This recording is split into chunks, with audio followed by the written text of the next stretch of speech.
మనము దేవుని నుండి మనమందరం కూడా పుట్టాము.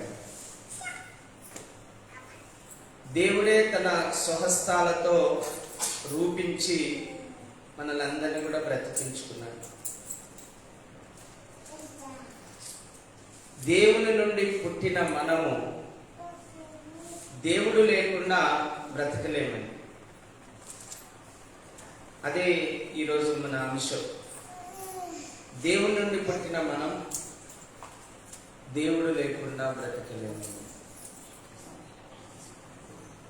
కొన్ని మాటలు మనం ధ్యానం చేద్దాం.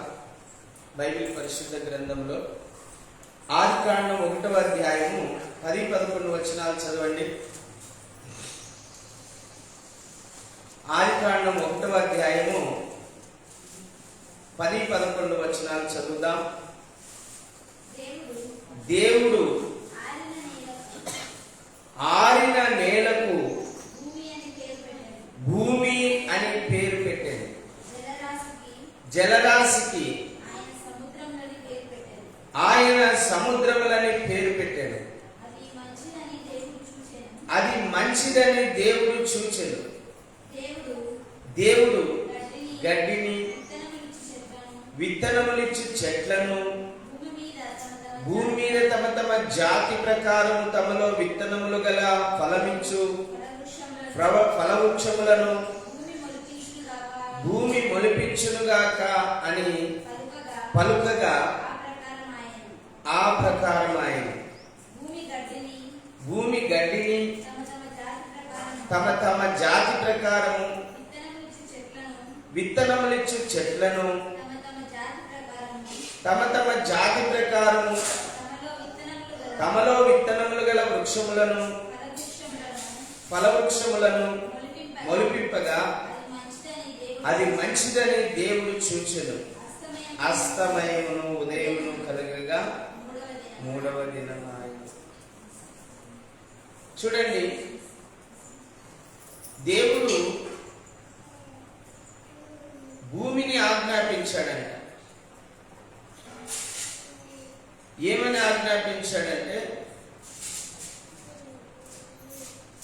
గడ్డిని, విత్తనములిచ్చు చెట్లను భూమి మీద తమ తమ జాతి ప్రకారము తమలో విత్తనములు గల ఫలమిచ్చు ఫలవృక్షములను భూమి మొలిపించునుగాక అని పలుకగా, దేవుడు ఏం పలుకుతున్నాడు? భూమి మొలిపించునుగాక అని పలుకుతున్నాడు. ఏది? గడ్డిని, విత్తనములిచ్చు చెట్లను. ఇప్పుడు మన చెట్లు ఉన్నాయి, పండ్లు తింటున్నాం, దాంట్లో ఏముంటుంది? విత్తనం ఉంటుంది. ఆ విత్తనం మళ్ళా నాటితే మళ్ళా చెట్టు అవుతుంది. అంటే విత్తనాలిచ్చే చెట్లను, గడ్డిని భూమి మొలిపించునుగాక అని దేవుడు పలకగా భూమి ఏం చేసింది? మొలిపించింది. వింటున్నారా? భూమి ఏం చేసింది? మొలిపించింది. ఇప్పుడు ఈ చెట్లన్నీ ఉన్నాయండి. ఈ చెట్లన్నీ కూడా, చెట్టు కానీ, గడ్డి కానీ, గడ్డి పూసలు కానీ, గడ్డి పరకలు కానీ, ఈ జమ్ము కానీ, కాసిగడ్డి కానీ, చెట్లు కానీ, చిన్న మొక్కలు కానీ, పెద్ద మొక్కలు కానీ, పూల మొక్కలు కానీ అన్నీ కూడా భూమిలో నుండి పుట్టినవి. ఇప్పుడు ఆ చెట్టును వేర్లతో సహా పెరికి పక్కన పెట్టామనుకోండి, ఏమైతుందమ్మా? చెట్టు చచ్చిపోతుంది. చెట్టు మళ్ళా ఎండకు ఎండిపోతుంది, గాలికి ఆడుతుంది, ఎండకు ఎండిపోతుంది. దాంట్లో జీవం ఉంటుంది. ఇంకా మరుసటి రోజు కల్లా దాంట్లో జీవము ఉండదు.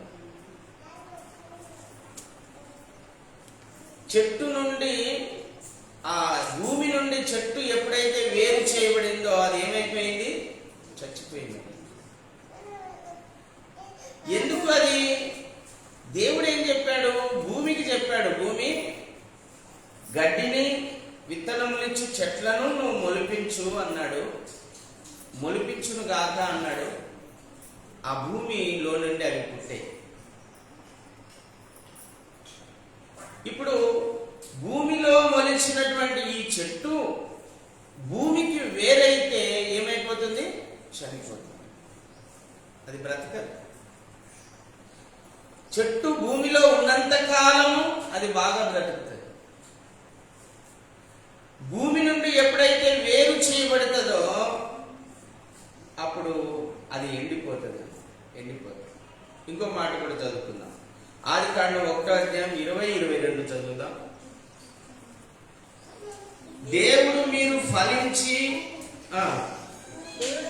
20 నుంచి చదువుదాం. దేవుడు జీవము కలిగి చెలించు వాటిని జలములు సమృద్ధిగా పుట్టించునుగా కానియు పక్షులు భూమిపైని ఆకాశ విశాలంలో ఎగురునుగా కానియు పలికెను. దేవుడు జలములలో వాటి జాతి ప్రకారము జలములు సమృద్ధిగా పుట్టించిన మహామత్స్యములను జీవము కలిగిన చెలించు వాటన్నిటినీ దాని జాతి ప్రకారము రెక్కలు గల ప్రతి పక్షిని సృజించెను. అది మంచిదని దేవుడు చూచెను. హల్లెలూయా. ప్రభునందు ప్రియులారా, ఇప్పుడు రెండవది పలుకుతూ ఉన్నాడు. జలములకు ఆజ్ఞాపిస్తూ ఉన్నాడు. జలములకు ఆజ్ఞాపించి దేవుడు జలములలో వాటి జాతి ప్రకారం జలములు సమృద్ధిగా పుట్టించిన మహామత్స్యములు జీవం కలిగి చలించు వాటన్నిటిని దాని జాతి ప్రకారం రెక్కలు గల ప్రతి పక్షిని సృజించెను. అది మంచిదని దేవుడు చూచెను. ఈ రెక్కలు గల పక్షులు కూడా అంటాడు జలములోంచి పుట్టినటువంటి, జలములలో నుండి పుట్టాయంటండి.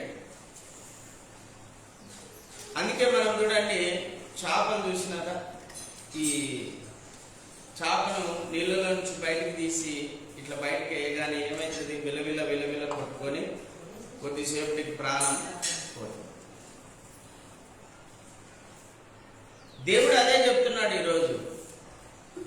భూమి నుండి పుట్టినటువంటి చెట్లు భూమిలో అంటుకట్టబడి ఉంటేనే అవి బ్రతుకుతాయి.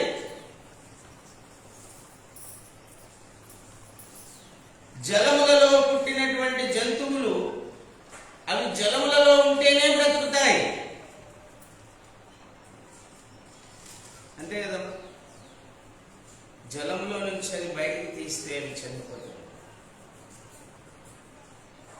జలరాశులు, చెట్లు దేని నుండి అయితే పుట్టాయో దాంతో అంటు కట్టుకొని ఉండాలి. అవి అంటు కట్టుకొని ఉంటేనే అవి బ్రతుకుతాయి, లేకపోతే చనిపోతాయి. దేవుడు కూడా మానవుని ఎట్లా సృష్టించాడో చూడండి, ఒకసారి చదువుదాం మనం. 7వ వచనం 2:7. దేవుడైన యెహోవా నేలమంటితో నరుని నిర్మించి వాని నాసికారంధ్రములలో జీవవాయువును ఊదగా నరుడు జీవాత్మ ఆయను. హల్లెలూయా. చూడండి, ఇప్పుడు నరుని దేవుడు తన స్వహస్తాలతో రూపించి, మట్టితో మానవుని రూపించి, భూమిలో నుంచి ఆవిరి వచ్చిందంటండి. ఆవిరి రాగానే, వేడిగల ఆవిరి రాగానే భూమి తడిసిందంట. ఆ తడిసినటువంటి మట్టిని ముద్ద చేశాడు, రూపించాడు, ఒక రూపాన్ని ఇచ్చాడు మనకు. మొదట పురుషుణ్ణి సృష్టించాడు ఆదామును. ఆదాములో నుండి అవ్వను కూడా సృష్టించాడు. మొదట మానవుని మట్టితో రూపించి వాని నాసికారంధ్రములలో జీవవాయువును ఊదగా నరుడు జీవాత్మ. ఇప్పుడు ఎవరి నుంచి వచ్చాం మనము? దేవుని ఆత్మ మనలోకి వచ్చేసింది. దేవుని చేతులతో తయారు చేయబడ్డాము. ఆ మట్టిని దేవుడు తీసుకుని తన స్వహస్తాలతో రూపించి నాసికారంధ్రాలు అంటే ముక్కులలో ఆయన ఆత్మను మనలోకి ఊదాడు. మనం జీవాత్మగా మారాము. ఇప్పుడు మనం దేవునిలో నుండి వచ్చిన వారు. ఎక్కడి నుంచి వచ్చామండి మనం? దేవునిలో నుండి వచ్చిన వారు. దేవునిలో నుండి ఆత్మ మనలోనికి వచ్చింది. ఇప్పుడు ఈ ఆత్మ వెళ్ళిపోయిందంటే ఏమంటారు? పాలోసపు చచ్చిపోయినాడు అంటారు.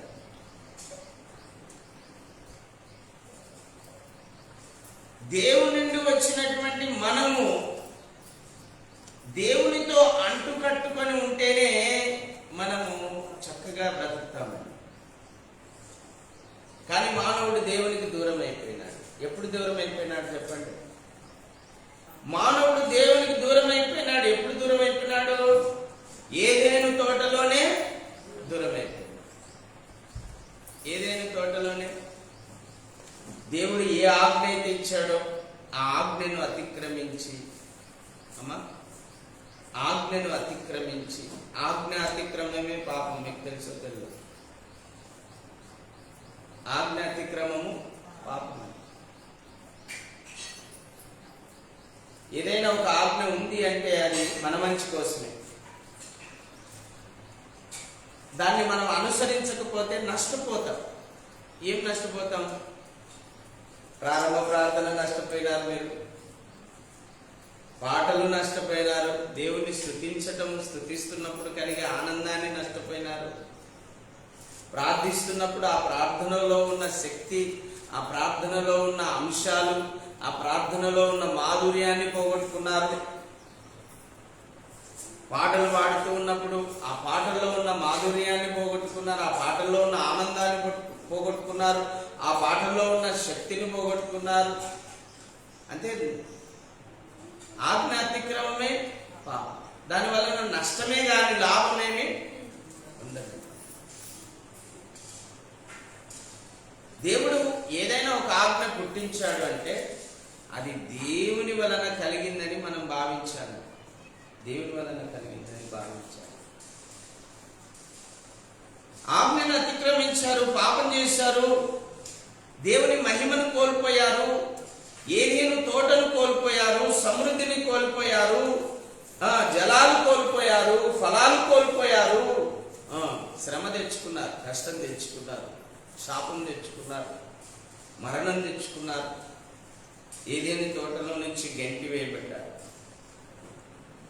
మానవులందరూ కూడా దేవునికి దూరం అయిపోయారండి. అందుకే మానవుడు విలవిలలాడుతూ ఉన్నాడు. మానవుడు ఎందుకురా నాయనా ఈ బతుకు, ఎందుకురా ఈ జీవితము, ఈ లోకంలో ఎందుకు పుట్టినవరా నాయనా, ఎందుకురా ఈ బాధ అనేటువంటి విధానంలో మానవుడు బతుకుతూ ఉన్నాడు ఈరోజు. కారణం ఏంటంటే దేవునికి దూరం అయిపోయినాడు. దేవునికి దూరం అయిపోయిన ప్రతి మానవుని బ్రతుకు విషాదం అండి, శాపగ్రస్తం. దేవునికి దూరం అయిపోయినటువంటి ప్రతి మానవుడు కష్టపడుతూనే ఉండాలి, వాడు బాధపడుతూనే ఉండాలి, వేదన పడుతూనే ఉండాలి. వాడి జీవితం అలా ఉంటుంది అంతే. ఇంకా ఎందుకంటే దేవుని నుండి వాడు దూరం అయిపోయాడు. దేవుని నుంచి దూరం అయిపోయిన మానవుడు విలవిలలాడుతూ ఉన్నాడు, ప్రయాసపడుతున్నాడు, భారంతో ఉన్నాడు, దుఃఖంతో ఉన్నాడు, వేదనతో ఉన్నాడు, యాతనతో ఉన్నాడు, శ్రమలతో ఉన్నాడు, కష్టాలతో ఉన్నాడు. ఈరోజు ఎక్కడ చూసినా మానవుడు విలవిలలాడుతున్నాడు. ఈరోజు ఎక్కడ చూసినా లోకంలో దేవుణ్ణి నమ్మని ప్రజలు, దేవుని దగ్గరికి రాని ప్రజలు విలవిలలాడుతున్నారు.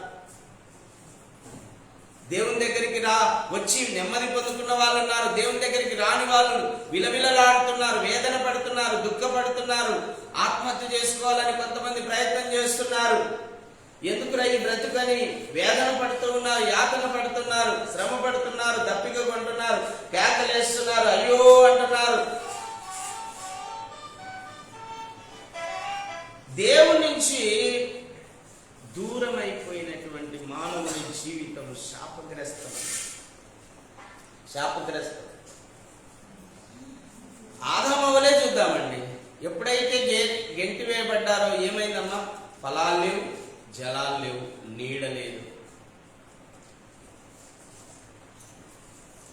కూడు లేదు, గూడు లేదు, దేవుని సహవాసం లేదు, దేవుని సన్నిధి లేదు, దేవుడిచ్చే ఆనందం లేదు, దేవుడిచ్చే నెమ్మది లేదు. ఇప్పుడు ఆదామవ్వలకు గెంటి వేయబడ్డారు. మానవులందరూ వేదనలో కృంగిపోయి ఉన్నారు, దేవునికి దూరం అయిపోయినారు, ఆ దేవుని మహిమను కోల్పోయి ఉన్నారు. రోమా 3:23 ఏం రాయబడింది? ఏ భేదము లేదు, అందరూ పాపము చేసి దేవుడు అనుగ్రహించు మహిమను పొందలేకపోతున్నారు. మహిమ లేదు మానవుని పైన, ఈరోజు దేవుని మహిమ లేదు. అందుకే వాడు వేదన పడుతున్నాడు, విలవిలలాడుతున్నాడు, యాతన పడుతున్నాడు. అమ్మా, మీ అందరికి ఒక ఉదాహరణ చెప్తాను చూడండి. తప్పిపోయిన కుమారుడు తండ్రికి దూరమైపోయాడు. తండ్రి ఇంటిని వదిలిపెట్టి దూరంగా వెళ్ళిపోయాడండి. ఏమో సాధించేద్దాం, ఏమో సంపాదించేద్దాం, ఏదో సుఖపడదాం, ఏదో ఆనందిద్దాం అనుకున్నాడు. ఆ డబ్బుతో వ్యాపారాలు చేసి బాగా సంపాదిద్దామని అనుకున్నాడు. కానీ దుర్వ్యాపారాలు చేసి వ్యభిచారిగా మారిపోయి, త్రాగుబోతుగా మారిపోయి, ఉన్న డబ్బంతా కూడా పోగొట్టుకొని, నెమ్మది లేక, శాంతి లేక, చివరకు పందులు మేపాలని ఆలోచన వచ్చి ఆ పందులు మేపడానికి పూనుకున్నా కూడా ఆ పందులు మేపేటప్పుడు కూడా వానికి ఆహారం దొరకలేదు. తండ్రికి వేరైన కుమారుని జీవితము తప్పిపోయిన కుమారులాగా ఉంటుందండి. తండ్రికి వేరైన వాని జీవితం తప్పిపోయిన కుమారులాగా ఉంటుంది. వాని దగ్గర ఏముండదండి. అమ్మా, బట్టలు లేవు వానికి, ఇప్పుడు తిండి లేదు వానికి, డబ్బు లేదు, నివాస స్థలం లేదు, నా అని చెప్పుకునే వాళ్ళు లేరు, ఒంటరి వాడైపోయాడు. ఏమీ లేని స్థితిలో అప్పుడు బుద్ధి తెచ్చుకొని మళ్ళా తండ్రి దగ్గరికి వచ్చాడు. బాగా విన్నారా? ఈరోజు దేవుని ఆజ్ఞను అతిక్రమించి పాపం చేసిన ఆదాము వాళ్ళ పరిస్థితి, వారి సంతతి యొక్క పరిస్థితి ఇదేనండి. వాళ్ళు దారిద్ర్యంలో ఉన్నారు, వాళ్ళు దుఃఖపడుతూ ఉన్నారు, వాళ్ళు వేదన పడుతూ ఉన్నారు, వాళ్ళు యాతన పడుతున్నారు, వాళ్ళు కేకలు వేస్తున్నారు, వాళ్ళు కష్టపడుతున్నారు, వాళ్ళు బాధలు పడుతున్నారండి. బాధలు పడుతూ ఉన్నారు, ఎంతో శ్రమను అనుభవిస్తూ ఉన్నారు. ప్రభునందు ప్రియులారా, అది భయంకరమైనటువంటి శాపగ్రస్తమైనటువంటి జీవితం. అందుకే దేవుడు ఒక ప్రణాళికను సిద్ధం చేశాడండి. దేవునికి దూరం అయిపోయినటువంటి మానవుణ్ణి మళ్ళా దేవుని దగ్గరికి నడిపించాలి. హల్లెలూయా. దేవునికి దూరం అయిపోయినటువంటి మానవుని మళ్ళా దేవుని దగ్గరికి నడిపించాలి అనేది ఒక ప్రణాళిక సిద్ధం చేశాడండి దేవుడు. కాలము సంపూర్ణమైనప్పుడు ఏం చేశాడంటే తన అద్వితీయ కుమారుణ్ణి మన కోసం ఈ లోకంలోకి పంపాడు. హల్లెలూయా. యేసుక్రీస్తు ప్రభువారు కన్యక గర్భంలో పరిశుద్ధాత్మ వలన గర్భమును ధరించి ఆమె పరిశుద్ధునిగా ఈ లోకంలో పుట్టాడు, పరిశుద్ధునిగా జీవించాడు. ఆయన జీవిస్తూ ఈ లోకంలో జీవిస్తున్నప్పుడు చెప్పిన మాట ఏంటో తెలుసా? 11:28 రాయబడింది. మత్తయి సువార్త 11:28 ఏం రాయబడింది? ప్రయాసపడి భారము మోసుకొనుచున్న సమస్తమైన జనులారా నా యొద్దకు రండి, నేను మీకు విశ్రాంతి కలగజేస్తాను. హల్లెలూయా. ఎంత గొప్ప దేవుడండి. పిలుస్తూ ఉన్నాడు. దేవునికి దూరమైన ప్రజలందరినీ మళ్ళా దగ్గరికి పిలుస్తూ ఉన్నాడు. ఎందుకు పిలుస్తున్నాడంటే, ఇదిగో మీరందరూ పాపము చేసి దేవుడు అనుగ్రహించు మహిమను కోల్పోయి శ్రమ పడుతున్నారు, వేదన పడుతున్నారు, యాతన పడుతున్నారు, దుఃఖపడుతున్నారు, కష్టపడుతున్నారు. కాబట్టి ఇదిగో మీ శిక్షనంతా కూడా నేను సిలువలో భరించి మీకు ఏ శిక్షా విధి లేకుండా చేస్తాను, నా దగ్గరికి రండి అంటున్నాడండి. హల్లెలూయా. అందుకే ఆయన సిలువ శిక్ష ద్వారానే మనకు సమాధానం కలిగిందండి. ఆయన సిలువ రక్తము ద్వారానే మనకు సమాధానం కలిగిందండి. ఆయన సిలువలో మరణం పొందడం ద్వారానే మనకు మరణం నుండి విడుదల కలిగిందండి. ఆ సిలువలో ఆయన ఆత్మను అర్పించుకోవడం ద్వారానే ఆ పరిశుద్ధ ఆత్మ మనకు అనుగ్రహించబడిందండి. సిలువలో యేసయ్య మన శిక్షను భరించడం ద్వారానే దేవునికి మనుషులకు మధ్యలో ఉన్న అడ్డుగోడ కూలతోయబడిందండి. యేసుక్రీస్తు ప్రభువారు శిలువ మరణం పొందడం ద్వారానే మనకు స్వస్థత వచ్చింది. యేసుక్రీస్తు ప్రభువారు తన శరీరాన్ని గాయపరచుకోవడం ద్వారా మనకు స్వస్థత వచ్చింది. ఆయన రక్తమును కార్చడం ద్వారా మనకు ఆరోగ్యం కలిగింది. ఆయన ఆత్మను అర్పించడం ద్వారా ఆయన ఆత్మ మనకు అనుగ్రహించబడింది. ప్రభునందు ప్రియులారా, ఒక మాట చదువుకుందాం, మీకు అర్థమయ్యేటట్లుగా చెప్తాను. రోమీయులకు రాసిన పత్రిక 11వ అధ్యాయము 17-24 చదువుదాం. 17 నుంచి 24 వరకు. రోమా 11. బాగా వినాలి, బైబిల్ ఉన్న వాళ్ళు చదవాలి. రోమా 11 తీయండి. రోమీయులకు రాసిన పత్రిక, అపోస్తులైన పౌలు రోమీయులకు రాసిన పత్రిక 11వ అధ్యాయం తీయండి. 17వ వచనం తీయండి. 17వ వచనం చదవండి. అయితే కొమ్మలలో కొన్ని విరిచివేయబడి అడవి ఒలీవ కొమ్మనైన నీవు వాటి మధ్యన అంటుకట్టబడి ఒలివ చెట్టు యొక్క సారవంతమైన వేరులో వాటితో కలిసి పాలు పొందిన ఎడల ఆ కొమ్మల పైన నీవు అతిశయింపకము. నీవు అతిశయించిదువా? వేరు నిన్ను భరించుచున్నది గాని నీవు వేరును భరించుటలేదు. అందుకు నేను అంటు కట్టబడి నిమిత్తము కొమ్మలు విరిచి వేయబడినవి అంటు కట్టబడి నిమిత్తము కొమ్మలు విరిచి వేయబడినవని నీవు చెప్పుదువు. మంచిది. వారు అవిశ్వాసమును బట్టి విరిచివేయబడి, నీవైతే విశ్వాసమును బట్టి నిలిచి ఉన్నావు. గర్వింపక భయపడము. దేవుడు స్వాభావికమైన కొమ్మలను విడిచి పెట్టని ఎడల నిన్నును విడిచిపెట్టడు. కాబట్టి దేవుని అనుగ్రహమును కాఠిన్యమును అనగా పడిపోయిన వారి మీద కాఠిన్యమును నీవు అనుగ్రహ ప్రాప్తుడవై నిలిచిన ఎడల నీ మీద ఉన్న దేవుని అనుగ్రహమును చూడుము. అట్లు నిలవని ఎడల నీవును నరికివేయబడదు. వారును తమ అవిశ్వాసములలో నిలవకపోయిన ఎడల అంటుకట్టబడదు. దేవుడు వారిని మరలా అంటుకట్టుటకు శక్తి గలవాడు. ఎట్లనగా నీవు స్వాభావికమైన అడవి ఒలీవ చెట్టు నుండి కోయబడి స్వభావ విరుద్ధముగా మంచి ఒలీవ చెట్టున అంటుకట్టబడిన ఎడల స్వాభావికమైన కొమ్మలకు వారు మరి నిశ్చయముగా తమ సొంత ఒలీవ చెట్టున అంటుకట్టబడరా. Praise the lord. హల్లెలూయా. 2 రకాల చెట్లను గురించి దేవుడు చెప్తున్నాడండి. దేవుడు అపోస్తలులైన పౌలు ద్వారా మాట్లాడుతూ ఉన్నాడు పరిశుద్ధాత్మనిగా. ఒకటి అడవి ఒలీవ చెట్టు ఉందంట. మామూలు సాధారణంగా మన పట్టణాల్లో ఉండేటువంటి ఒలీవ చెట్టు కూడా ఉందంట. అడవి ఒలీవ చెట్టు ఎందుకు పనికిరాదండి? సాధారణ ఒలీవ చెట్టు శ్రేష్టమైనది, అది మంచిది. ఇప్పుడు మనం అందరం కూడా ఈరోజు ఏం చేస్తున్నామంటే, మనం అందరం కూడా సాతానుడు అనే అడవి ఒలీవ చెట్టున అంటుగట్టబడి నాశన స్థితిలో ఉన్నటువంటి విధానం, ఫలింపని స్థితిలో ఉన్నటువంటి అవి ఫలాలు ఇవ్వవండి. అవి ఫలాలు ఇవ్వవు.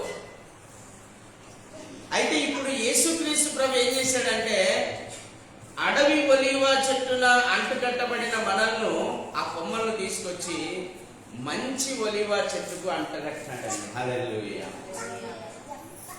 బాట్ని చదివే వాళ్ళకు బాగా అర్థమవుతుంది. ఈరోజు ఒకప్పుడు 10 మూటలు పండేటువంటి సోనా మసూరు ఈరోజు 40 మూటలు పండిస్తున్నారంటే దానిలను అంటుకట్టి దాని మీద సర్చ్ చేసి దానిలను ఒకదానికొకటి అంటుకట్టి అంటుకట్టి అంటుకట్టి ఆ స్థాయికి తీసుకొచ్చినారండి. 40 మూటలు పండేలాగా తీసుకొచ్చారు. అడవి ఒలీవ చెట్టున అంటుకట్టబడిన మనలను ఈరోజు యేసుప్రభు ఏం చేశాడు? మంచి ఒలీవ చెట్టులో అంటుకట్టినాడండి. హల్లెలూయా. ఒకప్పుడు లోకంలో ఉన్నాం మనం, నీచులుగా, పాపులుగా, వ్యర్థులుగా, ఏమీ తెలియని వారిగా, అజ్ఞానులుగా, పామరులుగా ఉన్నాం. కానీ దేవుడు తీసుకొచ్చి క్రీస్తు సంఘములో మనల్ని అంటుకట్టాడండి. హల్లెలూయా. ఎక్కడ అంటుకట్టాడు? క్రీస్తు సంఘములో అంటుకట్టినాడు. క్రీస్తు సంఘములో అంటుకట్టబడిన మీరు అతిశయపడద్దు అంటున్నాడండి. ఒక మరి ఆ మాట చదువుదాం. నీవు అతిశయించితివా? వేరు నిన్ను భరించుచున్నది గాని నువ్వు వేరును. బాగా గమనించండి. నువ్వు అడవి ఒలివ చెట్టు అయితే తీసుకొచ్చి యేసయ్య మంచి ఒలివ చెట్టును అంటుకట్టినాడు.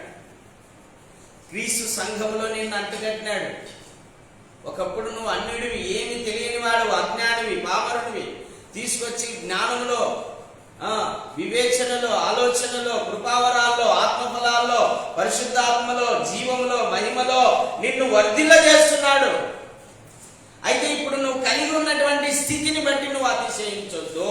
నీ కలిగి ఉన్నటువంటి స్థితి యేసుక్రీస్తు ప్రభు ద్వారా కలిగింది. హల్లెలూయా.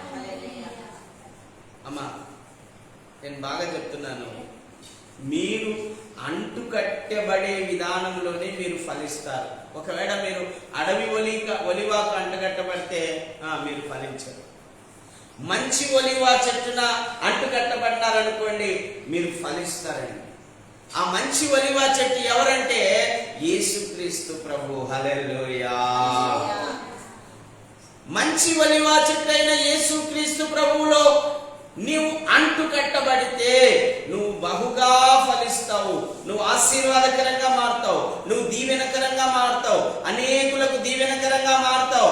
నువ్వు ఫలభరితం పొందుకుంటావు. నువ్వు ఫలభరితం అవుతావు. నువ్వు ఫలిస్తావు, అభివృద్ధి పొందుతావు, విస్తరిస్తావు, నువ్వు దీవించబడతావు. నేను అడుగుతాను ఇప్పుడు మిమ్మల్ని, యేసుక్రీస్తు అనే మంచి ఒలివ చెట్టుకు అంటగట్టబడి ఉన్నారా? ఇదిగో లోకం అనేటువంటి అడవి ఒలివ చెట్టుకు అంటగట్టబడి ఉన్నారా అని నేను అడుగుతున్నా. ఈ మధ్యకాలంలో ఒక అన్నగారు వాక్యం చెప్తూ, ఆహాబు ఆయన భార్య యెజబెలు ఇద్దరు కూడా యూదా వంశంలో పుట్టారు, దేవుని వంశంలో పుట్టారు. కానీ వాళ్ళు దేవుని పిల్లలుగా వాళ్ళ మనస్సు లేదు, లోకరీతిగా ఉంది అని. ఈరోజు చాలా మంది క్రైస్తవులు దేవుని పిల్లలుగా చెప్పుకుంటున్నారు, కానీ వాళ్ళ మనస్సు మాత్రం లోకరీతిగా ఉంది. లోకరీతిగా ఉంది. ఎట్లా లోకరీతి అంటే ఏందమ్మా? లోకరీతి అంటే నాబోతు పొలమును ఆశించడం లోకరీతి, ఆ పొలం కోసం నాబోతును చంపడం లోకరీతి. ఇవన్నీ లోకరీతి కాదా? ఈ లోకస్తులు అనుసరించే విధానాలు కాదా? నువ్వు కూడా ఈ లోకస్తులు అనుసరించే విధానంలో నడిస్తే దేవుని పిల్లలకు, దయ్యపు పిల్లలకు తేడా ఏముంది? మంచి ఒలివ చెట్టున అంటగట్టబడిన నీవు, అడవి ఒలివ చెట్టున నాటబడిన వారికి తేడా ఏముంది? అది దేవుడు చెప్తున్నాడండి. మీరు అడవి ఒలివ చెట్టులాగా ఉండే మిమ్మల్ని నరుక్కొచ్చి తీసుకొచ్చి మంచి ఒలివ చెట్టులో నేను మిమ్మల్ని అంటుకట్టాను. ఇప్పుడు మీరు మంచి ఒలివ చెట్టులాగా ఫలించాలి, నూనె ఇవ్వాలి, అభిషేకం ఇవ్వాలి. మీరు అభిషేకం కలిగి ఉండి ఇతరులకు అభిషేకం ఇవ్వగలగాలి. మీరు ఆ నూనెతో గాయాలు కట్టాలి. మీరు అనేక హృదయాలలో ఉన్న గాయాలను మీరు కట్టాలి. గాయాలు కట్టేవారిగా ఉన్నారా, గాయాలు చేసేవారిగా ఉన్నారా మీరు అని దేవుడు అడుగుతూ ఉన్నాడు. మీ నుంచి ఇతరులు ఆశీర్వదించబడుతున్నారా, శపించబడుతున్నారా అని అడుగుతాడండి దేవుడు. అమ్మా, మీ నోటికి శాపవచనాలు రాకూడదు. మీరు మేలే చేయాలి కానీ కీడు చేయకూడదు. కీడు కోరుకోకూడదండి. ఎవరికైనా కీడు జరగాలని అస్సలు కోరుకోకూడదు. మనం దేవుని పిల్లలం, దేవుని వారసులం, దేవుని కుమారులం. మనం దేవునితో అంటు కట్టబడిన వారం. మనం దేవునితో మనము అంటు కట్టబడి జీవిస్తున్నటువంటి వారం అండి. అందుకే మన అతిశయం అంతా కూడా యేసు ప్రభునందే ఉండాలా. ఆ వేరైన యేసు ప్రభుదే, ఆ యేసు ప్రభువే మనల్ని అందరినీ భరిస్తున్నాడు. మనకందరికీ సారం ఇచ్చేది ఎవరండి? వేరైన యేసు ప్రభు. హల్లెలూయా. మనందరికీ సారం ఇచ్చేది వేరు. ఆ వేరైన యేసు ప్రభువే మనకు సారిస్తున్నాడు. ఆ యేసు ప్రభు, ఆ వేరైన యేసు ప్రభువే మనల్ని నిలబెడుతున్నాడు. వేరు లేకపోతే చెట్టు నిలబడదు కదా. ఆ వేరు ఎవరంట? యేసు ప్రభు. ఆ మంచి ఒలివ చెట్టు ఎవరంట? యేసు ప్రభు. అమ్మా, యేసు ప్రభులో నువ్వు అంటు కట్టబడి ఆ వేరు నుంచి వచ్చే సారాన్ని నువ్వు తీసుకొని నువ్వు శక్తివంతురాలు కావాలి, నువ్వు బలవంతురాలు కావాలి, నువ్వు ఫలించాలి, నువ్వు అభివృద్ధి పొందాలి, నువ్వు విస్తరించాలి. Praise the lord. హల్లెలూయా. దేవుడు కోరుకునేది అదేనండి. దేవుడు అదే కోరుకుంటున్నాడు. చూడండి, రోమీయులకు రాసిన పత్రిక 9వ అధ్యాయం 1 నుంచి 6 వరకు చదువుదాం. రోమా 9, 1 నుంచి 6 వరకు చదువుదాం. నాకు బహు దుఃఖమును నా హృదయంలో మానని వేదనయు కలవు. క్రీస్తునందు నిజమే చెప్పుచున్నాను, అబద్ధమాడుట లేదు. పరిశుద్ధాత్మ యందు నా మనస్సాక్షి నాతో కూడా సాక్ష్యమిచ్చుచున్నది. సాధ్యమైన ఎడల దేహ సంబంధులైన నా సహోదరుల కొరకు నేను క్రీస్తు నుండి వేరై శాపగ్రస్తుడనై ఉండకూడదును. వీరు ఇశ్రాయేలీయులు దత్తపుత్రత్వమును మహిమయు నిబంధనలను ధర్మశాస్త్ర ప్రధానమును అర్చనారాధనలను వాగ్దానములను వీరివి. పితరులు వీరివారు. శరీరమును బట్టి క్రీస్తు వీరిలో పుట్టెను. ఈయన సర్వాధికారి అయిన దేవుడైంది నిరంతరం స్తోత్రార్హుడై ఉన్నాడు. ఆమేన్. అయితే దేవుని మాట తప్పిపోయినట్టు కాదు. ఇశ్రాయేలు సంబంధులందరూ ఇశ్రాయేలీయులు కాదు. అబ్రహాము సంతానమైనంత మాత్రమున అందరూ పిల్లలు కారు గాని ఇస్సాకు వలనైన నీ సంతానం అనబడును.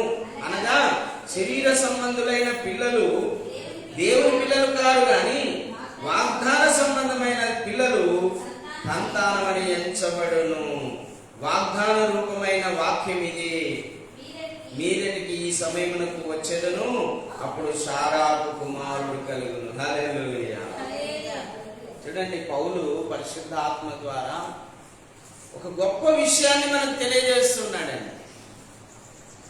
నా రక్త సంబంధులైనటువంటి యూదుల కోసం, నా బంధువుల యొక్క వాళ్ళు రక్షించబడవలననే ఆశతో వాళ్ళ కోసం నేను ఎంత పరితపిస్తున్నానంటే, అవసరమైతే నేను క్రీస్తు నుండి వేరైనా సరే వేరైగాని వాళ్ళని రక్షించాలని నా ఆశ అంటాడండి.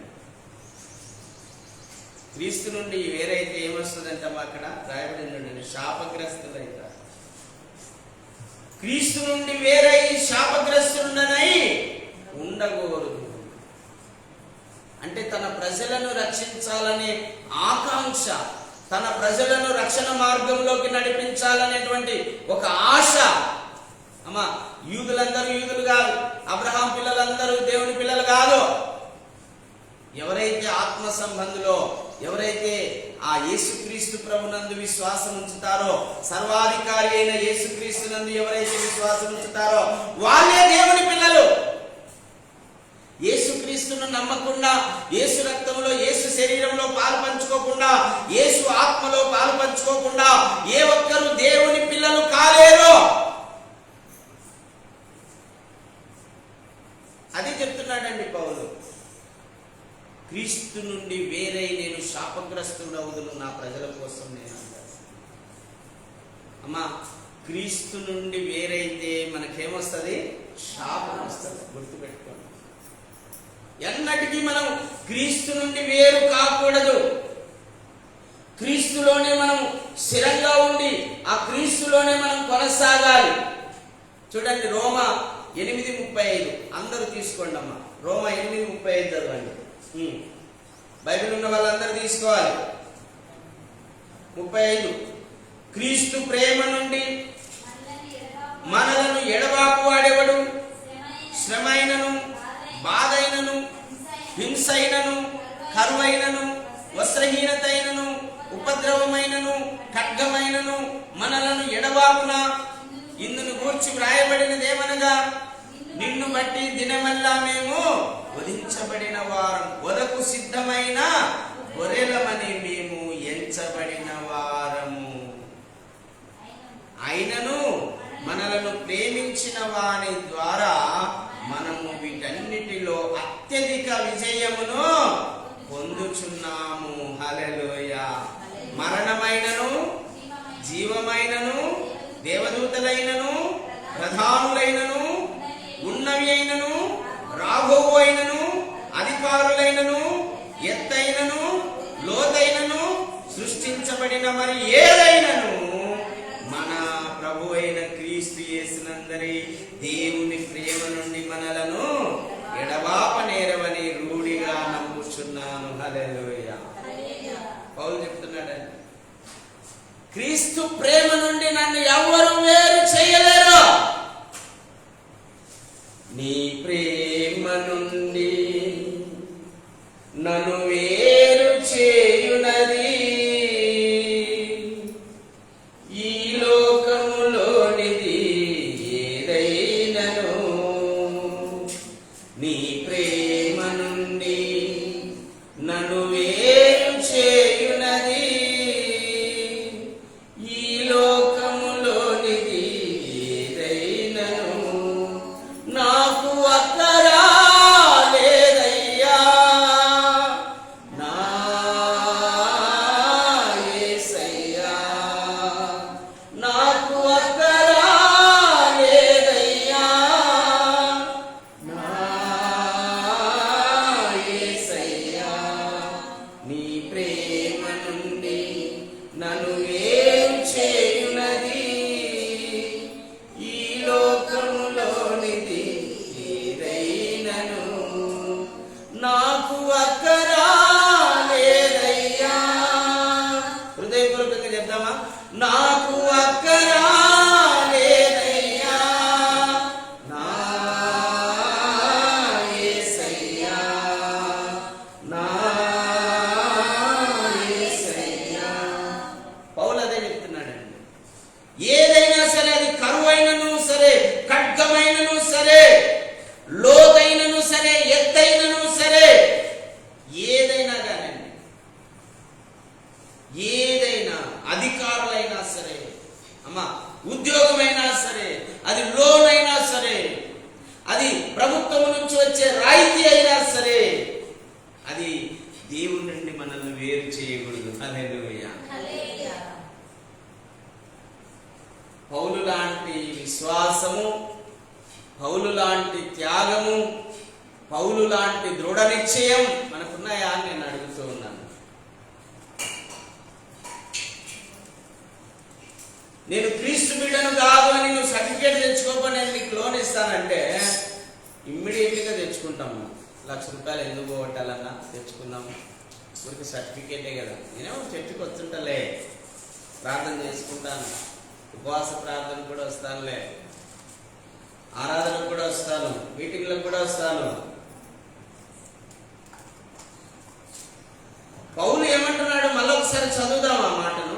మరణమైనను, 38వ వచనమ్మా, మరణమైనను, జీవమైనను, దేవదూతలైనను, ప్రధానులైనను, ఉన్నవి అయినను, రాబోవు అయినను, అధికారులైనను, ఎత్తైనను, లోతైనను, సృష్టించబడిన మరి ఏదైనను మన ప్రభు అయిన యేసుక్రీస్తునందరి దేవుని ప్రేమ నుండి మనలను ఎడబాపనేరవని రూఢిగా.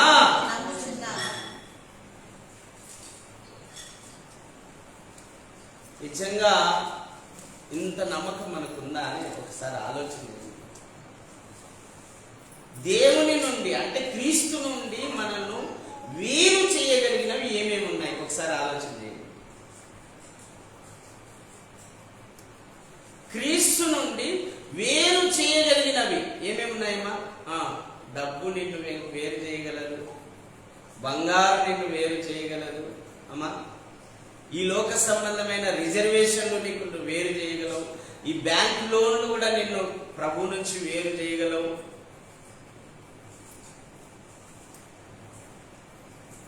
ప్రతిదీ కూడా నిన్ను వేరు చేయడానికి చాలా ఉన్నాయి. లోకంలో శక్తులు, అధికారులు ఉన్నారు, లోకనాథులు ఉన్నారు, ప్రభుత్వాలు ఉన్నాయి నిన్ను వేరు చేయడానికి.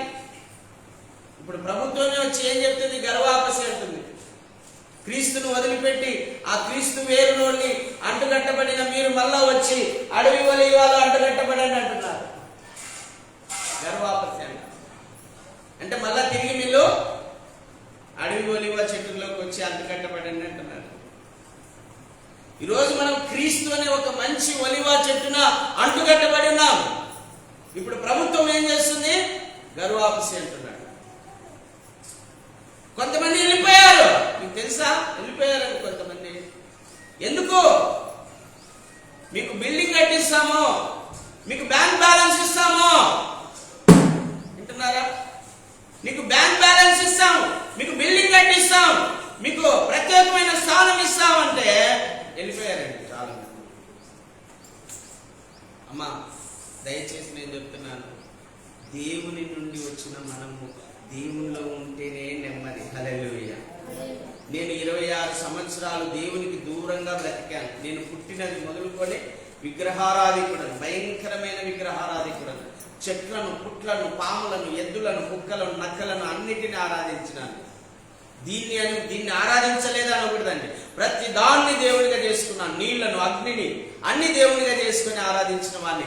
దేవతల పేర్లు 1000 నోటాపాఠంగా పలికినటువంటి వాడిని. కానీ నాకు ఎక్కడా నెమ్మది కలగలేదు. హల్లెలూయా. ఇప్పుడు మోక్షి దగ్గర రక్షణోదయ ఉన్నాడు. ఆ పిల్లని కొంచెం తెలివి వచ్చినాక మనము ఎత్తుకున్నాం అనుకోండి, ఎంతమంది ఎత్తుకున్నా ఏడుపు మానడు.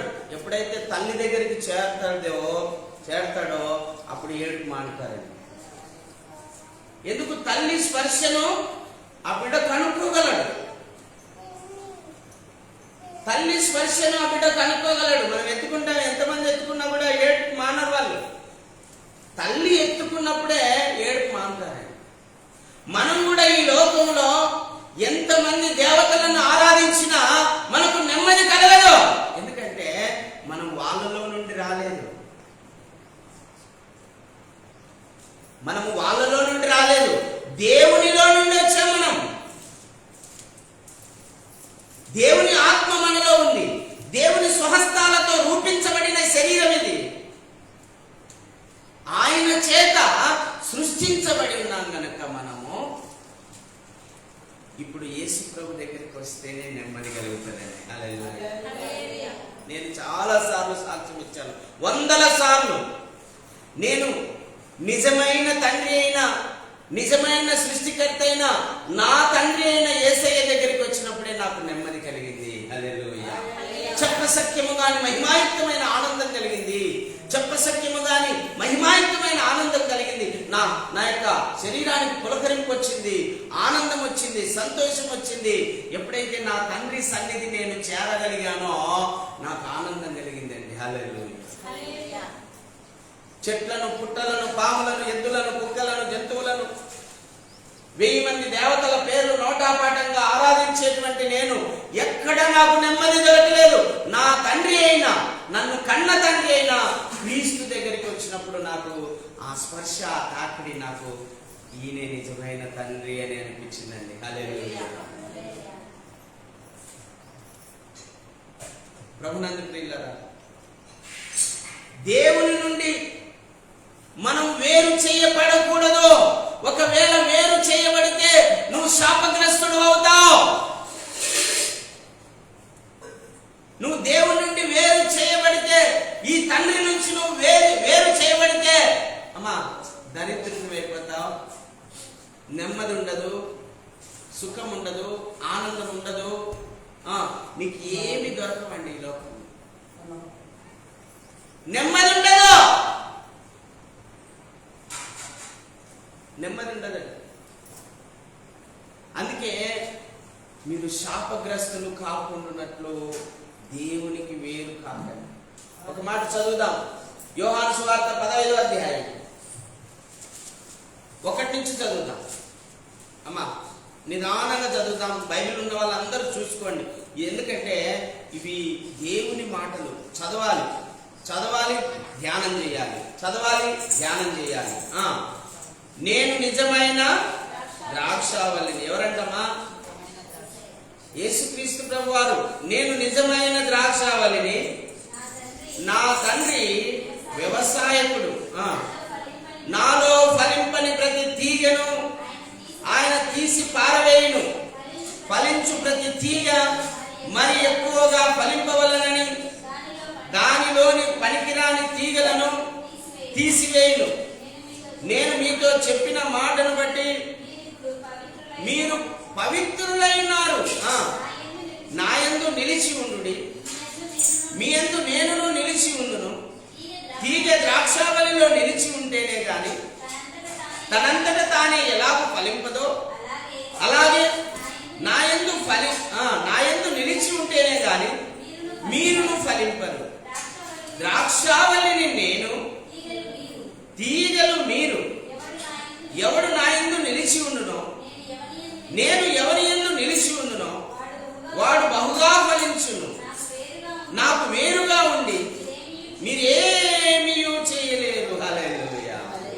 అమ్మా యేసు ప్రభువుకు మనం వేరుగా ఉండి మనం ఏమీ గుర్తుపెట్టుకోవాలి.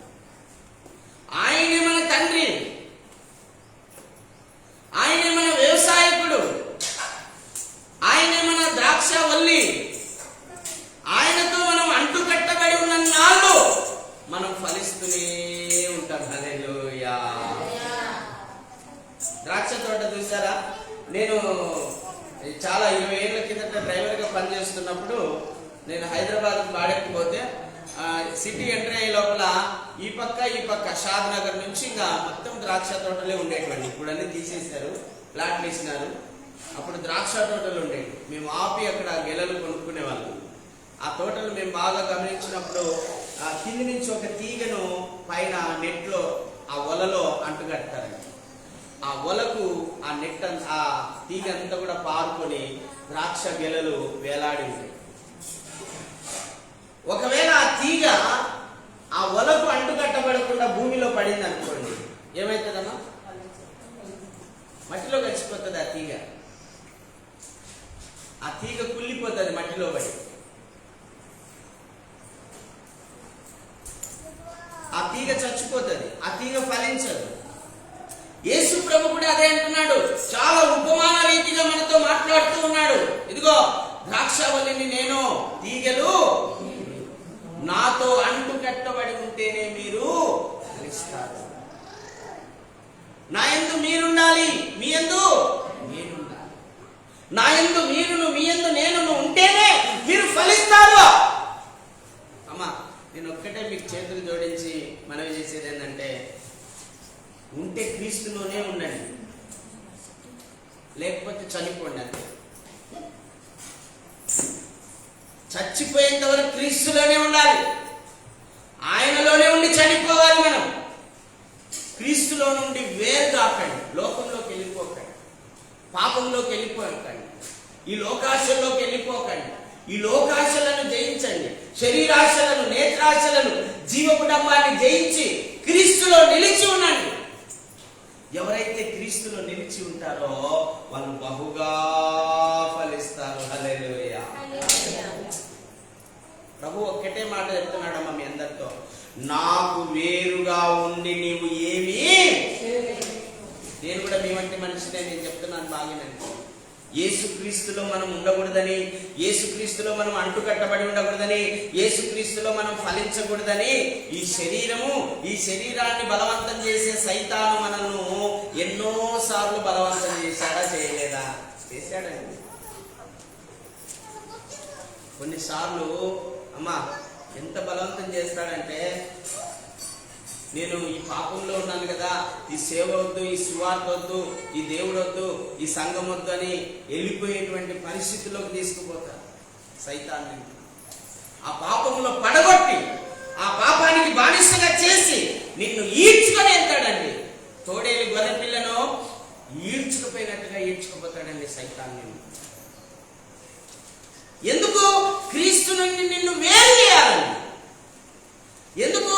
నువ్వు క్రీస్తులో ఉంటే ఫలిస్తావు, నువ్వు క్రీస్తులో ఉంటే ఆశీర్వదించబడతావు, నువ్వు క్రీస్తులో ఉంటే వర్ధిల్లుతావు, నువ్వు క్రీస్తులో ఉంటే తలగా ఉంటావు, నువ్వు క్రీస్తులో ఉంటే ఉన్నత స్థితిలో ఉంటావు. అందుకే ఈ శరీరం ఒప్పుకోదు, సైతాను ఒప్పుకోదు. మన శత్రువు మనకు శరీరము, సైతాను రెండే శత్రువులు మనకు. సైతాను ఒక శత్రువు అయితే ఈ శరీరం కూడా మనకు. అందుకే యేసుప్రభు ఏమన్నాడు?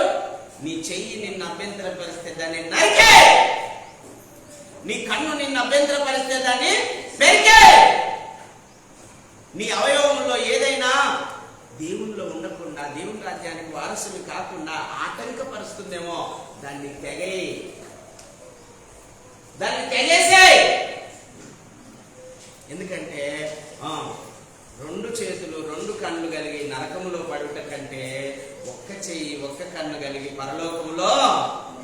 అంటే దాని భావం అంటే ఏంది? దాని భావం అంటే ఏంటంటే ఈ శరీర బలహీనతను తీసేసుకో.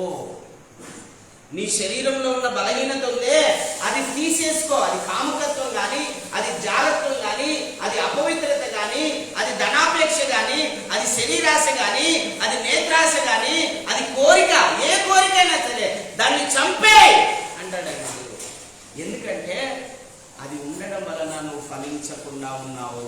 ఈరోజు చాలా మంది క్రైస్తవులు ఫలించడం లేదు. కారణం ఏంటంటే ఏదో ఒక బలహీనత వాళ్ళను వెంటాడుతూనే, ఏదో ఒక బలహీనత వాళ్ళను వెంటాడడం వల్లనే ఏమైపోతుంది? వాడి జీవితంలో ఫలించకుండా వెనక్కి వెళ్ళిపోతుంది. వాడి జీవితం అంతా వెనక్కి వెళ్ళిపోతుంది. ముందుకు సాగాల్సిన వాడి జీవితము వెనక్కిపోతుందండి. ఫలించాల్సిన వాడు దిగజారిపోతున్నాడు, ఆశీర్వాదాన్ని పొందలేకపోతున్నాడు. అందుకే క్రీస్తులో నువ్వు అంటు కట్టబడి ఉండాలి. ద్రాక్షావళిలో నువ్వు అంటు కట్టబడి ఉంటేనే నువ్వు ఫలిస్తావు. ఆయనకు వేరుగా ఉండి నువ్వు ఏమీ చేయలేవు. మరి దయచేసి మీ అందరికీ చేతులు జోడించి మనవి చేస్తున్నాను, క్రీస్తులో నిలిచి ఉండండి, క్రీస్తులో స్థిరంగా ఉండండి. లోకం వైపు చూడొద్దు, వెండి వైపు చూడొద్దు, బంగారు వైపు చూడొద్దు, లోకాశల వైపు చూడొద్దు. ఆ వైపు చూసావా నిన్ను తోడేని గొర్రె పిల్లను ఈడ్చుకుపోయినట్టుగా ఈడ్చుకుపోతాడు వాడు. అందుకే వాక్యంలో ఒక మాట ఉందండి, నువ్వు కుడికి గాని ఎడమకి గాని చూడొద్దు. ఈ లోకస్తులు ఏమంటారు? కుడి ఎడమైతే పొరపాటు లేదంటారు వీళ్ళు. కానీ వాక్యం ఏం చెప్తుంది తెలుసా? నువ్వు కుడికి చూడకూడదంట, ఎడమవైపు చూడకూడదంట, యేసు వైపు చూడాలి. చప్పట్లు కొట్టి దేవునామాలు ఏ వైపు చూడాలి? యేసు వైపు చూస్తూ ఓపికతో నీ ఎదుట ఉంచబడిన పరుగు పందెంలో పరిగెత్తాలి, గెలవాలి, బహుమానాన్ని పొందుకోవాలి. హల్లెలూయా. నీ ఎదుట ఉంచబడిన పందెంలో ఓపికగా పరిగెత్తాలంటాను. ఓపికగా, తొందరపడకూడదు, ఓపికగా పరిగెత్తాలి. తొందరపడితే ఏమవుతుంది? ఆయాసం వచ్చి ఆగిపోతావు. తొందరపడకూడదు, యేసు వైపు చూచుచు ఓపికగా పరిగెత్తాలి. ఒక లెవెల్లో, ఒక మోస్తరు లెవెల్లో. ఈరోజు చాలా మంది అతి స్పీడ్ పోయి పడిపోయిన వాళ్ళు ఉన్నారు.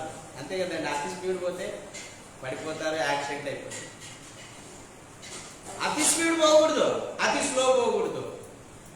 ఓపికతో అడుగులు వేయాలి, యేసు వైపు చూస్తూ అడుగులు వేయాలి. ఆయన ఏం చెప్తాడో అది చేయాలి. ఎటు వెళ్ళమంటే అటు వెళ్ళాలి, ఎటు అడుగులు వేయమంటే అటు అడుగులు వేయాలి.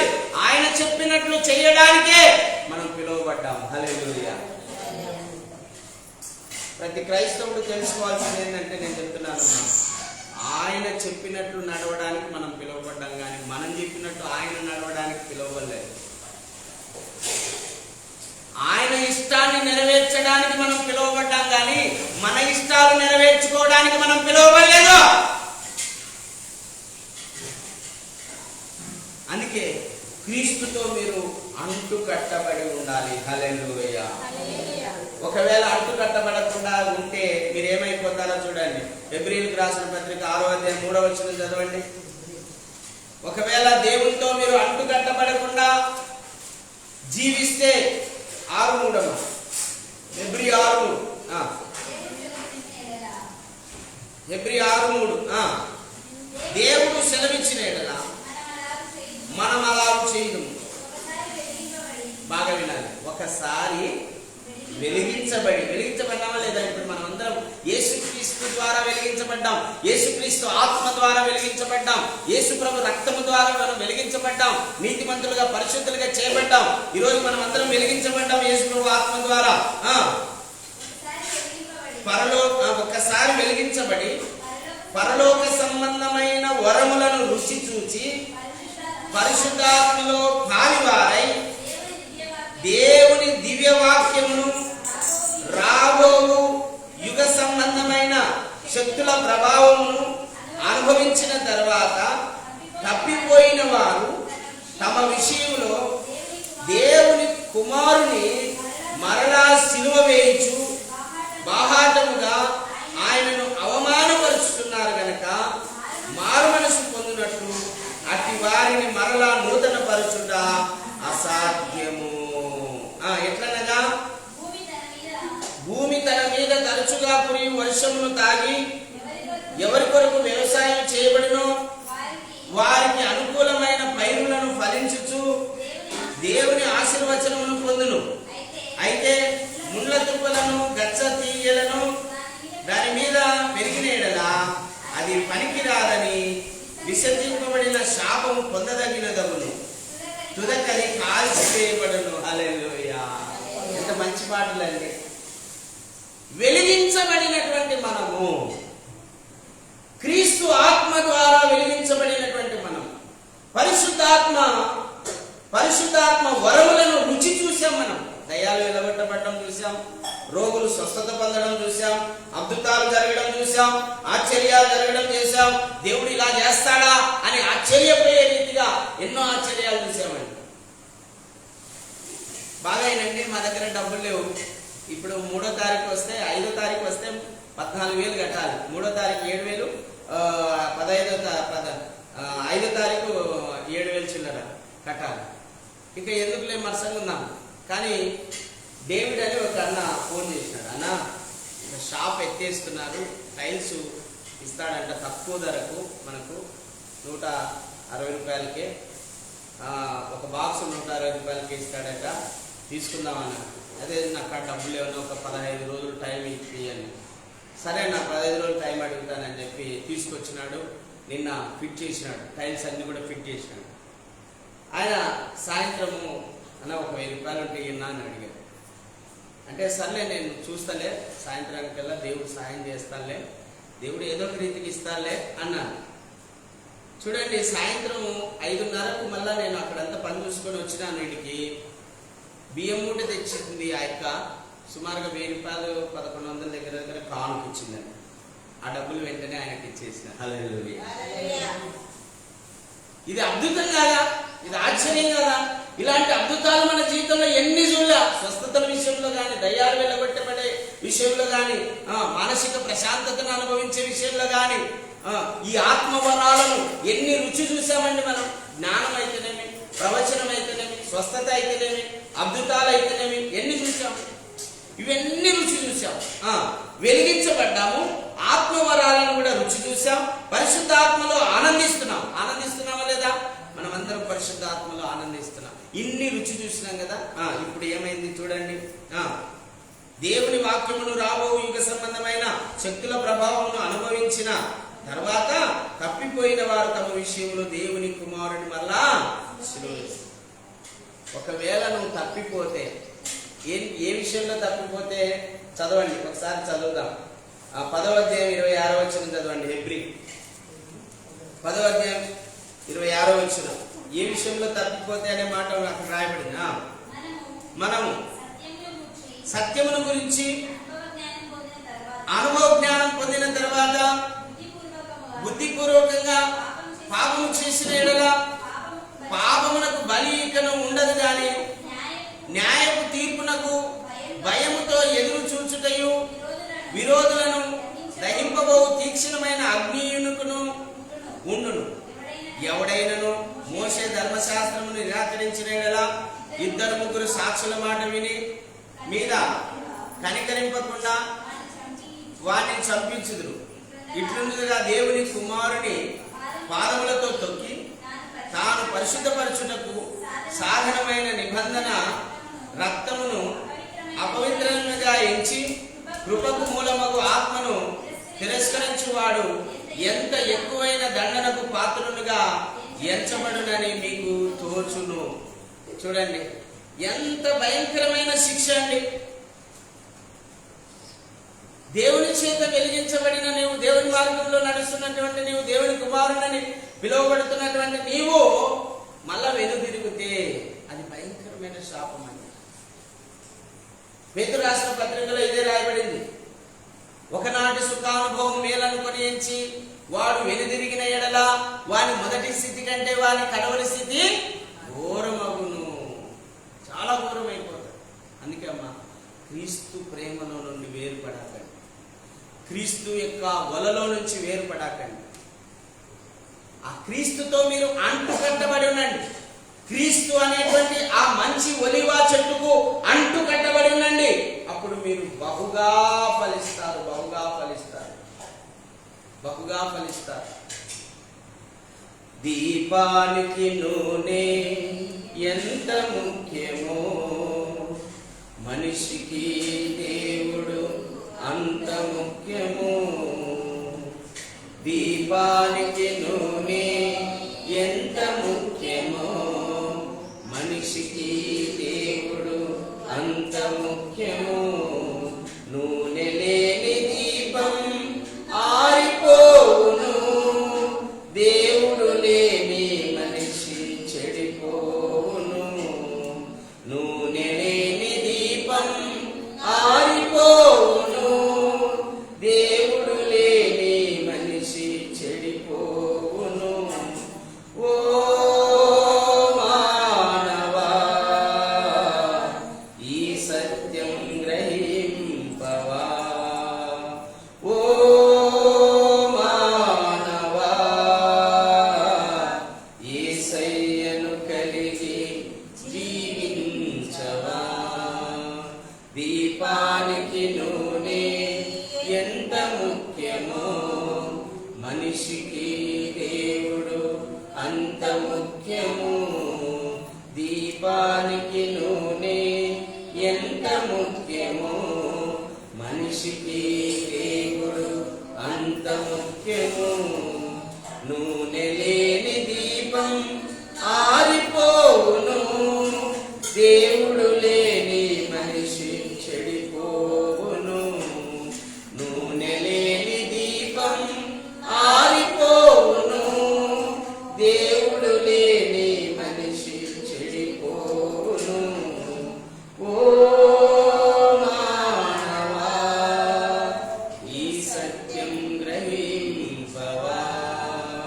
ఓ మానవా, యేసయ్యను కలిగి జీవించవా. మోకరించండి, ప్రార్థన చేసుకుందాం. అందరూ కూడా మోకరించండి, ప్రార్థన చేద్దాం. ప్రతి ఒక్కరు కూడా మోకరించి ప్రార్థన చేయండి. అవును, క్రీస్తులో నుండి మనం ఎన్నటికీ వేరుపడకూడదు. క్రీస్తు అనే మంచి ఒలివ చెట్టునకు అంటుకట్టబడి ఆయనలోనే మనం అతిశయపడాలి.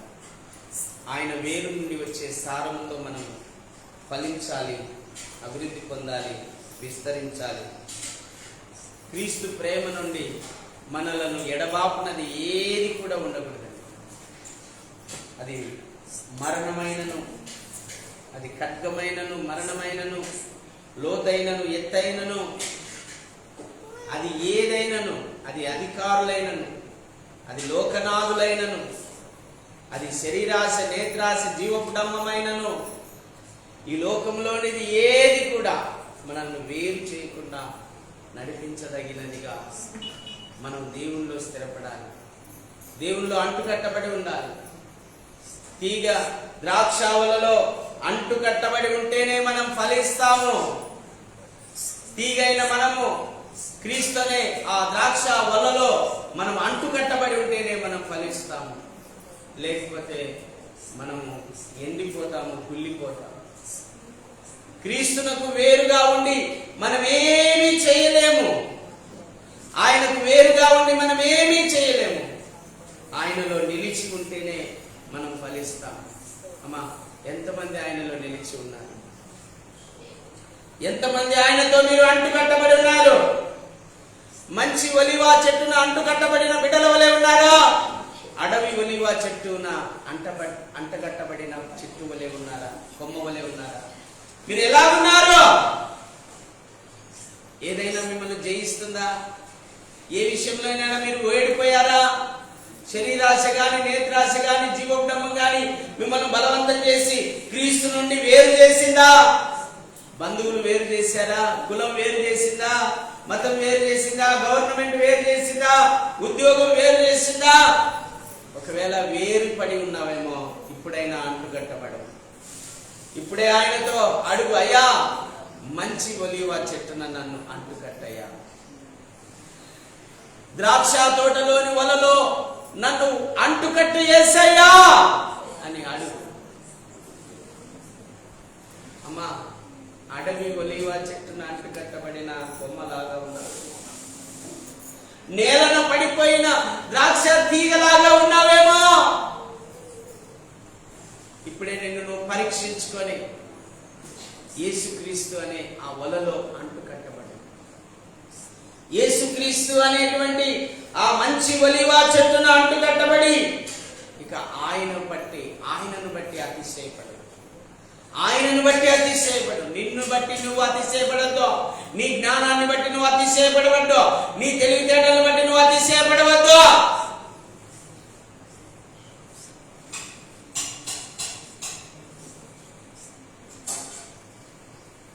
నీ ప్రేమ నుండి నన్ను వేరు చేయునది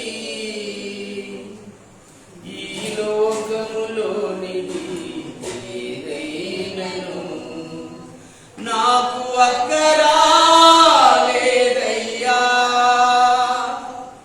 నాకు అక్కరా లేదయ్యా, నా యేసయ్యా, నా యేసయ్యా. నీ ప్రేమ నుండి నన్ను వేరు చేయునది ఈ లోకములోనిది ఏదైనను నాకు అక్కరా లేదయ్యా. ఆమేన్. నాకు అక్కరా లేదయ్యా. ఆమేన్. నా యేసయ్యా, నా యేసయ్యా. అందరూ ప్రార్థన చేయండి. అమ్మా, ఆ ద్రాక్ష వలల నుంచి కింద పడిపోయినవేమో, మంచి ఒలీవ చెట్టు నుండి నరకబడి అడవి ఒలీవ చెట్టున అంటుకట్టబడి ఉన్నావేమో. ఒక్కసారి నీ జీవితాన్ని మార్చుకోవాల్సిన అవసరం ఉంది. నీ మనసు మార్చుకోవాల్సినటువంటి అవసరం ఉంది. తిరిగి మళ్ళా మంచి ఒలీవ చెట్టున అంటుకట్టబడవలసిన అవసరం ఉంది. తిరిగి నీ యొక్క తీగ యేసుక్రీస్తు అనేటువంటి ఆ ఒలలో అంటుకట్టబడవలసిన అవసరం ఉంది. నిన్ను నువ్వు పరీక్షించుకో. నిన్ను నువ్వు పరీక్షించుకొని సరి చేసుకో. ప్రభువా, నీ యొక్క వలలో నన్ను అంటుకట్టయ్యా, నీ ద్రాక్ష వలలో నన్ను అంటుకట్టయ్యా. యేసయ్యా, మంచి ఒలీవ చెట్టున నన్ను అంటుకట్టయ్యా. ఈ లోకంలో ఉన్నవి ఏవి కూడా నన్ను నీకు వేరుగా చేయకూడదయ్యా. వెన్నైనా, బంగారైనా, లోన్ అయినా, ఉద్యోగమైనా, రిజర్వేషన్ అయినా, ప్రభుత్వాలైనా, లోకనాథులైనా నన్ను వేరు చేయవద్దయ్యా. అడగమ్మా, అడగండి. దేవుణ్ణి అడగాలి. అడగండి, నీకేమి దొరకదో అడగాలి. అయ్యా, ఈ లోకంలోనిది ఏది కూడా నన్ను నీ నుండి వేరు చేయకూడదయ్యా. ఈ లోకంలో నుండి ఏదైనా సరే అది నన్ను నీ నుండి వేరు చేయకూడదయ్యా. నీలోనే నేను అంటుకట్టబడి ఉండాలి, నీలోనే నేను అంటుకట్టబడి ఉండాలి. నూరంతలుగా ఫలించాలయ్యా, ఫలించాలి, అభివృద్ధి పొందాలి, విస్తరించాలి యేసయ్యా, విస్తరించాలి యేసయ్యా. యేసు నామములో అడిగి వేడుకొని పొంది ఉన్నాం తండ్రి, ఆమేన్.